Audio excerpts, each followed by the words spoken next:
Mheshimiwa.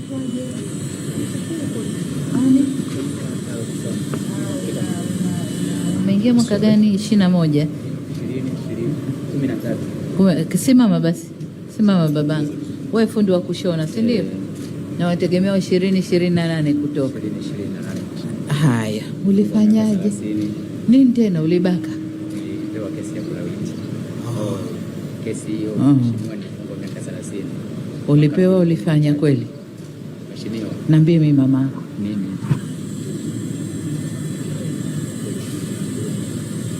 Sina shukuru kuna mfano. Kuendelea na matokeo hapa nilipo.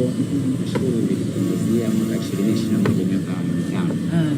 Na nimebakiza miaka miwili. Miwili. Kwa hiyo 28 nitakuwa namaliza. Okay.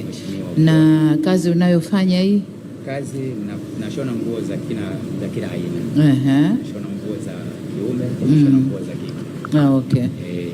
Na ukirudi ukitoka kule una vyombo vya kufanyia kazi zako? Kwa kweli mheshimiwa, hilo ndi changamoto kubwa ambalo yani ni kama muujiza. Naweza nikasema muujiza kwa sababu kwa jinsi ambavyo naangalia namba imeisha na naangalia kwamba kwa nini wafungwa wengine wanarudi magerezani.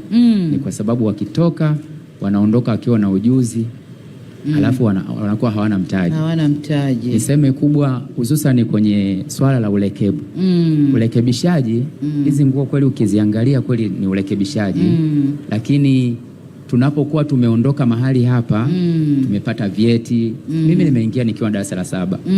Lakini nashukuru Mungu kwa msaada wa serikali na magereza walezi wetu.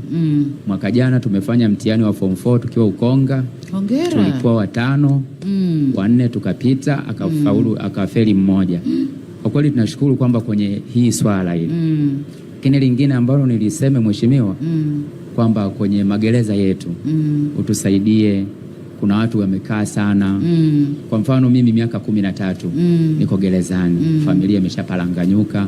Basi tunapopata ule kebishaji walezi wetu tuone kwa namna, kwa mfano kuna kesi ambazo hazina parole, tuone kwa namna gani mnaweza mkatusaidia ili tutoke nje tukaweze kukusanya familia, maana unapokaa magerezani muda mrefu familia nayo inakuwa imeshapalanganyuka. Kwa hiyo nimeona yani ni kama muujiza mheshimiwa. Kwa kweli miaka iliyobakia miwili unaweza ukanisukumia tu nje ili nikaangalie nikakusanya familia yangu mheshimiwa. Haya babangu. Nimekusikia. Lakini pia mheshimiwa, kule magerezani kuna watu ambao kwa kweli wanahitaji huruma zako na kwa wanakupenda. Wanakupenda kwa kweli. Yani hata leo hivi nakuja gereza la Ukonga wanasema nenda kwa kweli utupelekee salamu. Kwa kweli wanafurahi. Kuna wale ambao walikuwa kondemu ukawabadilishia vifungo vyao vya maisha, waliokuwa maisha kuwabadilishia 30. Mheshimiwa, bado tena uangalie kwa namna nyingine kwa jicho la huruma. Wameshajifunza. Kwa kweli mama ni mlezi, wamekwisha kujifunza, mimi nikiwa ni mmoja wao.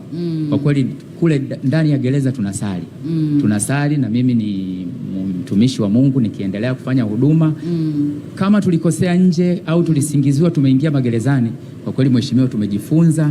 Kwa kweli ikiwepo mimi nakuwa ni mfano, ikiwepo pale wenzangu ambao wako pale pembeni ambao wameshatoka tayari wako nje, hakuna shida na leo ambao tunaungana nao. Maana yake kwa kweli tumejifunza. Nahitaji huruma zako, tunahitaji huruma zako. Watu wote wa Tanzania, wafungwa wanahisi kwa Tanzania nzima watakuwa wanakuangalia wakijua kabisa kwamba mama wewe ni mlezi wa familia. Sawa sawa. Asante, nashukuru babangu. Umeniambia unaitwa nani? Naitwa Lista Charo Chisoma. Lista Charo. Okay, Lista Charo Chisoma. Na kweli umesoma. Asante. Asante sana. Nashukuru sana mheshimiwa. Asante Lista. Mheshimiwa.